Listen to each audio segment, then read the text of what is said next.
Central AC plants समस्याएं और service, भाग 1, हाई हेड प्रेशर।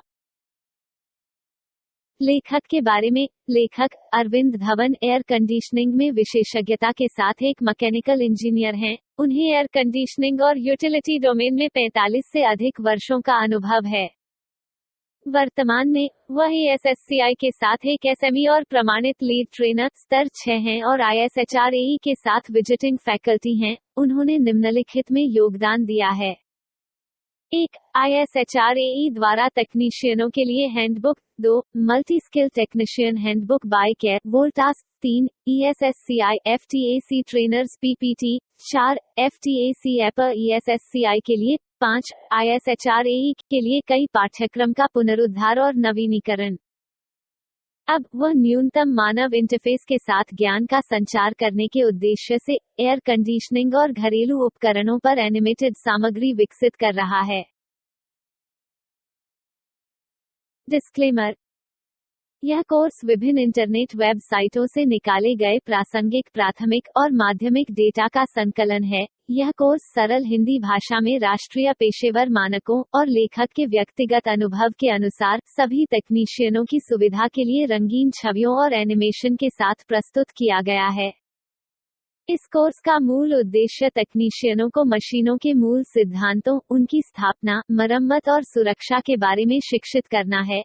इस कोर्स में दी गई जानकारी की पुष्टि करने के लिए सभी प्रयास किए गए हैं। लेखक और इस कोर्स को तैयार करने वाले सभी लोग किसी भी त्रुटि, चूक, विषय के उपयोग या व्याख्या के परिणामस्वरूप होने वाला नुकसान के लिए जिम्मेदार नहीं हैं। इस प्रस्तुति के किसी भी हिस्से को किसी भी रूप में या किसी भी माध्यम से कागज या इलेक्ट्रॉनिक मीडिया पर पुनः प्रस्तुत, संग्रहित या वितरित नहीं किया जा सकता है, जब तक कि लेखक द्वारा अधिकृत न किया जाए। तापमान कन्वर्टर। तापमान कन्वर्टर की आवश्यकता। तापमान को सेंटीग्रेड और फ़ारेनहाइट में मापा जाता है। यही कारण है कि यह कन्वर्टर बहुत काम आता है। इस कन्वर्टर में 3 कॉलम्स हैं जैसा कि नीचे दिखाया गया है। बीच वाला कॉलम वह तापमान है जिसे परिवर्तित करना है। अन्य 2 कॉलम सेंटीग्रेड और फ़ारेनहाइट तापमान की है। तापमान कन्वर्टर। मान लें कि आप 45 डिग्री सेंटीग्रेड को फ़ारेनहाइट में बदलना चाहते हैं। स्टेप 1, बीच वाले कॉलम में 45 को खोजें। स्टेप 2, आपके दाईं ओर फ़ारेनहाइट तापमान मिलेगा, यह 113 डिग्री फ़ारेनहाइट है।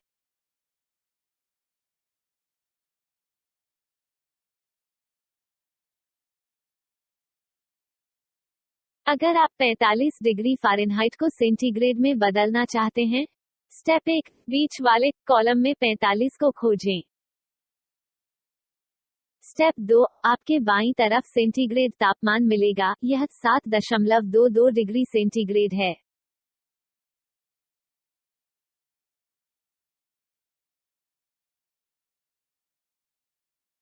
तापमान कन्वर्टर 20 से 31 तक। तापमान कन्वर्टर 32 से 43 तक। तापमान कन्वर्टर 44 से 55 तक। Air cooled chiller high head pressure. एक एयर कूल्ड चिल्लर में हाई हेड प्रेशर के कारण कई हैं। इनमें से कुछ हैं। 1. गंदा कंडेंसर। 2. कंडेंसर के पंखे से कम हवा का प्रवाह। 3. सिस्टम में नॉन कंडेंसेबल गैसेस है। 4. बिल्डिंग के अंदर का हीट लोड अधिक है। 5. चिल्लर की स्थापना सही नहीं है। एयर कूल्ड चिल्लर का सही हेड प्रेशर क्या होना चाहिए? सामान्य नियम। बाहर की एयर का तापमान और कंडेंसर की डिस्चार्ज एयर का तापमान में 10 डिग्री सेंटीग्रेड का अंतर होना चाहिए। कंडेंसर की डिस्चार्ज एयर का तापमान रेफ्रिजरेंट जो इस्तेमाल किया गया है उस पर निर्भर होगा। इसीलिए रेफ्रिजरेंट जो एसी चिल्लर में डाला हुआ है उसका प्रेशर तापमान चार्ट देखें। प्रेशर तापमान चार्ट R22। प्रेशर तापमान चार्ट R134A। प्रेशर तापमान चार्ट R410A। एयर कूल्ड चिल्लर में हेड प्रेशर का पता कैसे लगाएं? मान लें कि बाहर की हवा का तापमान 40 डिग्री सेंटीग्रेड है। कंडेंसर डिस्चार्ज हवा का तापमान होगा 40 प्लस 10 यानी कि 50 डिग्री सेंटीग्रेड। हेड प्रेशर निर्धारित करने के लिए रेफ्रिजरेंट के दबाव तापमान चार्ट को देखें। चार्ट उसी रेफ्रिजरेंट का होना चाहिए जो चिल्लर में है। विभिन्न रेफ्रिजरेंट का प्रेशर 50 डिग्री सेंटीग्रेड पर नीचे दिखाया गया है। अब कंप्रेसर पर डिस्चार्ज प्रेशर को मापें। यदि डिस्चार्ज प्रेशर अनुमानित मूल्य से 20% से अधिक है, तो सुधारात्मक उपाय किए जाने चाहिए। चेतावनी 1. किसी भी सर्विस से पहले मेन पावर स्विच ऑफ करें। 2. LOTO को मेन स्विच पर लगाएं। लोटो क्या है? लोटो का मतलब है लॉकआउट टैगआउट। यह स्विच को लॉक करने वाला एक उपकरण है। यह सुनिश्चित करेगा कि बिजली की आपूर्ति चालू नहीं है जब एयर कंडीशनिंग प्लांट की सर्विसिंग प्रगति पर है। लोटो के प्रकार। लोटो के विभिन्न प्रकार उपलब्ध हैं। यह लॉक किए जाने वाले स्विच के प्रकार पर निर्भर करता है। Pin type MCB lockout, universal circuit breaker lockout, air cooled चिल्लर, हाई हेड प्रेशर। कारण 1. गंदा कंडेंसर। कंडेंसर कॉइल को स्टील वायर ब्रश से साफ करें। कॉइल को नीला ब्लू एरो द्वारा दिखाया गया है। फिर कॉइल को पानी से धो लें। कारण 2. कंडेंसर के पंखे से कम हवा निकल रही है। 1. खराब condenser fan motor. Condenser fan motor winding की जांच करें। यदि दोषपूर्ण है तो इसे रिवाइंडिंग के लिए हटा दें। 2. कंडेंसर फैन उल्टा घूम रहा है। यदि दिशा उलट है तो मोटर कनेक्शन बदलें। कारण 3. सिस्टम में नॉन कंडेंसेबल गैसेस। सिस्टम में मौजूदा रेफ्रिजरेंट निकालें। 500 माइक्रोन तक सिस्टम को वैक्यूम करें और ताज़ा रेफ्रिजरेंट डालें। कारण 4. प्लांट में रेफ्रिजरेंट अधिक है। अधिक रेफ्रिजरेंट को रिकवरी सिस्टम द्वारा निकालकर रिकवरी सिलेंडर में स्टोर कर लें। रेफ्रिजरेंट रिकवरी सिस्टम सेटअप नीचे दिखाया गया है। कारण 5. बिल्डिंग के अंदर का हीट लोड अधिक है। 1. खिड़कियों के शेडिंग उपकरण जैसे पर्दे, वेनेटियन ब्लाइंड आदि की जांच करें। 2. AC क्षेत्रों के दरवाजे और खिड़कियां की जांच करें। यह बंद होनी चाहिए। 3. AHU दरवाजा जांचें। इसे ऑपरेशन के दौरान बंद कर दिया जाना चाहिए। कोई लीक नहीं होनी चाहिए। 4. AC क्षेत्रों में लोग, लाइट और उपकरण की जांच करें। यह अधिक नहीं होनी चाहिए। कारण 6. चिल्लर की स्थापना सही नहीं है। 1. जांच करें कि चिल्लर के चारों ओर पर्याप्त खाली जगह होनी चाहिए। 2. कंडेंसर फैन के ऊपर किसी प्रकार की रुकावट नहीं होनी चाहिए। वाटर कूल्ड चिल्लर, high head pressure. Water cooled चिल्लर का सही हेड प्रेशर क्या होना चाहिए? सामान्य नियम, कूलिंग टावर आउटलेट पानी का तापमान। यह बाहर वेट बल्ब तापमान से 8 से 10 डिग्री फ़ारेनहाइट ज्यादा होगा। कंडेंसर इनलेट पानी का तापमान। कूलिंग टावर आउटलेट पानी होता है कंडेंसर इनलेट पानी। इसका यह मतलब है कि कंडेंसर इनलेट पानी का तापमान बाहर के वेट बल्ब तापमान से 8 से 10 डिग्री फ़ारेनहाइट ज्यादा होगा। कंडेंसर आउटलेट पानी का तापमान। अब कंडेंसर आउटलेट पानी का तापमान कंडेंसर इनलेट पानी के तापमान से 8 से 10 डिग्री फ़ारेनहाइट ज्यादा होगा। आखिरकार कंडेंसर आउटलेट पानी का तापमान बाहर का वेट बल्ब तापमान से 16 से 20 डिग्री फ़ारेनहाइट ज्यादा होगा। मान लें कि यह 20 डिग्री फ़ारेनहाइट है। एक उदाहरण के लिए नई दिल्ली में AC चिल्लर लें। नई दिल्ली में गीले बल्ब का तापमान 72.6 डिग्री फ़ारेनहाइट है। ISHRAE data handbook. Condenser outlet पानी का तापमान 92.6 डिग्री फ़ारेनहाइट होना चाहिए। मान लेते हैं कि यह 93 डिग्री फ़ारेनहाइट है। 93 डिग्री फ़ारेनहाइट 34 डिग्री सेंटीग्रेड है। अब प्रेशर टेम्परेचर चार्ट से वाटर कूल्ड चिलर का हेड प्रेशर मालूम कर सकते हैं। विभिन्न रेफ्रिजरेंट का प्रेशर 34 डिग्री सेंटीग्रेड पर नीचे दिखाया गया है। अब कंप्रेसर पर डिस्चार्ज प्रेशर को मापें। यदि डिस्चार्ज प्रेशर अनुमानित मूल्य से 20% से अधिक है, तो सुधारात्मक उपाय किए जाने चाहिए। Water cooled chiller high head pressure. कारण 1, कूलिंग टॉवर में पानी कम है। वजह 1, फ्लोट वाल्व अटक गया है। 2, मुख्य पानी की सप्लाई कूलिंग टॉवर में नहीं आ रही है। यह एक कूलिंग टॉवर की ड्राइंग है। कारण 2, गंदा कूलिंग टावर स्क्रीन फिल्टर। 1, पहले प्लांट को बंद कर दे। 2, उसके बाद पंप को बंद कर दे। 3, फिर लोटो को पंप के स्विच पर फिक्स करे। 4, स्क्रीन फिल्टर को बाहर निकाल लें। 5, अंत में स्क्रीन फिल्टर को साफ करे। जब स्क्रीन फिल्टर साफ हो जाए तो प्लांट को वापस चलने की स्थिति में ले आएं। कारण 3, गंदा वाइस ट्रेनर। 1, पहले प्लांट को बंद कर दें। 2, उसके बाद पंप को बंद कर दें। 3, फिर लोटो को पंप के स्विच पर फिक्स करें। 4, पाइपलाइन के वाल्व्स बंद करें। 5, वाइस स्ट्रेनर के फ्लैंज खोलें। 6, स्ट्रेनर की जाली को बाहर निकाल लें। 7, जाली को साफ करें और वापस फिक्स कर दें। स्ट्रेनर की फिटिंग की दिशा बहुत महत्वपूर्ण है। नीचे ड्राइंग को देखें। पानी में जो कचरा होगा वो जाली में गिर जाएगा। फ्लैंज को खोलकर यह जाली को निकाल लें। फिर कचरा को बाहर फेंक दें। कारण 4, गंदा पॉट स्ट्रेनर। 1, पहले प्लांट को बंद कर दें। 2, उसके बाद पंप को बंद कर दें। 3, फिर लोटो को पंप के स्विच पर फिक्स करें। 4, पाइपलाइन के वाल्व्स बंद करें। 5, पॉट स्ट्रेनर के फ्लैंज खोलें। 6, स्ट्रेनर की जाली को बाहर निकाल लें। 7, जाली को साफ करें और वापस फिक्स कर दें।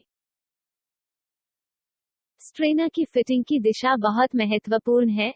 नीचे ड्राइंग को देखें। पानी में जो कचरा होगा वो जाली में गिर जाएगा। फ्लैंज को खोलकर यह जाली को निकाल लें। फिर कचरा को बाहर फेंक दें। कारण 5, कंडेंसर ट्यूब में स्केल। कंडेंसर ट्यूबों में स्केल का गठन होता है। इन स्केल के कारण पानी का प्रवाह कम हो जाता है, जिसकी वजह से हेड प्रेशर बढ़ जाता है। यह स्केल का गठन कूलिंग टॉवर फिल्स में और सभी पानी की पाइपलाइन के अंदर भी होता है। कारण 6, पानी का प्रेशर कम है। कम पानी प्रेशर के कारण 1, कूलिंग टावर में पानी कम है। चेक करें। ए, पानी की सप्लाई। B, float valve. यह जाम हो सकता है। इसे साफ करें। 2, पंप उल्टा घूम रहा है। पंप की डायरेक्शन को सही करें। 3, पाइपलाइन में हवा है। इस स्थिति में पाइपलाइन हिलेगी और पंप अजीब सी आवाज करेगा। हवा को निकालें। 4, स्क्रीन फिल्टर गंदा हो सकता है। इसे साफ करें। 5, पॉट स्ट्रेनर या वाइस स्ट्रेनर गंदे है। इसे साफ करें। 6, पंप के ग्लैंड या बुश से पानी लीक कर रहा है। बुश या ग्लैंड पैकिंग बदलें। स्केल गठन के कारण। कारण 1, जब पानी में टर्बुलेंस होता है। पानी में टर्बुलेंस तब होता है जब प्रवाह की दिशा में परिवर्तन होता, जैसे कि बेन्स और रेडुसेस में, या जब नल से पानी निकलता है। कारण 2, जब पानी के तापमान में वृद्धि होती है। मुख्य रूप का स्केल कैल्शियम कार्बोनेट होता है। स्केलिंग के लिए इकाई फॉलिंग फैक्टर है। ज्यादातर मैन्युफैक्चरर्स 0.0005 के फॉलिंग फैक्टर की सलाह देते हैं। यह 0.1524 मिलीमीटर या 0.006 इंच के बराबर है। नीचे दिया गया टेबल में कैल्शियम कार्बोनेट के विभिन्न मोटाई और फॉलिंग फैक्टर दिखता है। कंडेंसर ट्यूब स्केलिंग का प्रभाव ऊर्जा की खपत पर। यह एनिमेशन दिखाता है कि जैसे जैसे स्केल की मोटाई बढ़ती है, हॉर्स पावर प्रति टन बढ़ता है। इसे परसेंटेज के रूप में दिखाया गया है। उदाहरण दिखाता है कि प्रत्येक 0.1524 मिलीमीटर अतिरिक्त स्केल के लिए लगभग बिजली की खपत में 6% की वृद्धि होती है। यही कारण है कि इस स्केल को हटाना बहुत महत्वपूर्ण है। स्केल को हटाने की प्रक्रिया को डीस्केलिंग कहते हैं। Condenser tube chemical descaling. 1. मुख्य स्विच बंद करें और लोटो को फिक्स करें। 2. नीचे दिखाए अनुसार सेटअप की व्यवस्था करें। 3. सर्विस वाल्व SV1 और SV2 को खोलें। 4. बंद करें बटरफ्लाई वाल्व BF1 और BF2। 5. कंडेंसर में रिसर्कुलेटिंग पंप द्वारा केमिकल को घुमाएं। कुछ देर बाद घोल में झाग बनने लगेगा।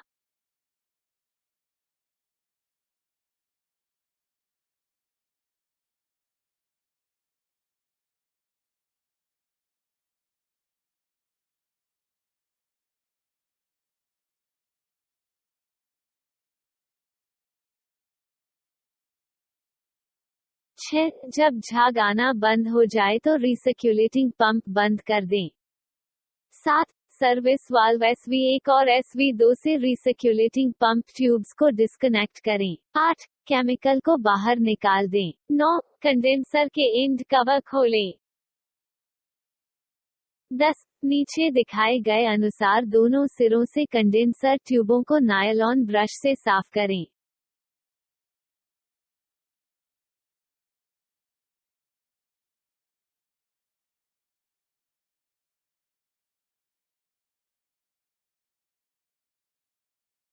ग्यारह, ट्यूबों में पानी के जेट को इंजेक्ट करें।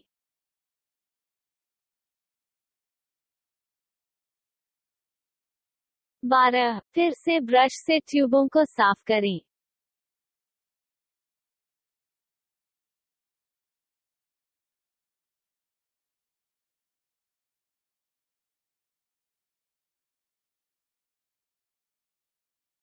13, एंड कवर को फिक्स करें। 14, सर्विस वाल्व SV1 और SV2 में रिसर्कुलेटिंग पंप और ट्यूब जोड़ दें। 15, अब लगभग 30 मिनट के लिए कंडेंसर में पानी घुमाएं।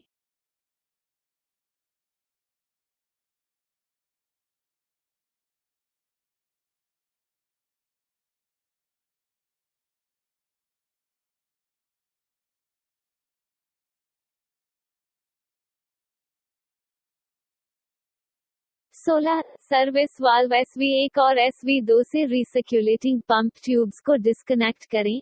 17, सर्विस वाल्व SV1 और SV2 से पानी को बाहर निकालें। 18, सर्विस वाल्व SV1 और SV2 को बंद करें। 19, कंडेंसर इनलेट वाल्व BF1 और BF2 खोलें। 20, लोटो निकालें और सामान्य ऑपरेशन के लिए संयंत्र को पुनर्स्थापित करें।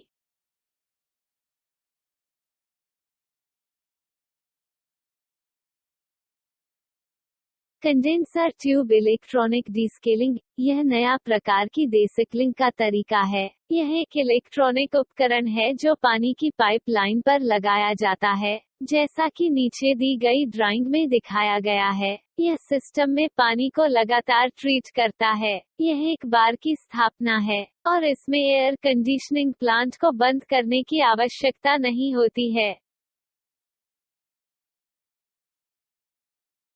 इलेक्ट्रॉनिक उपकरण के काम करने का सिद्धांत। कैल्शियम कार्बोनेट मोलिक्यूल्स के किनारे नुकीले होते हैं। वे एक दूसरे से चिपकते हैं। जब वे भारी हो जाते हैं तो वे ट्यूबों की अंदर की सतहों पर जमा हो जाते हैं। इसे स्केल डिपॉजिट कहते हैं।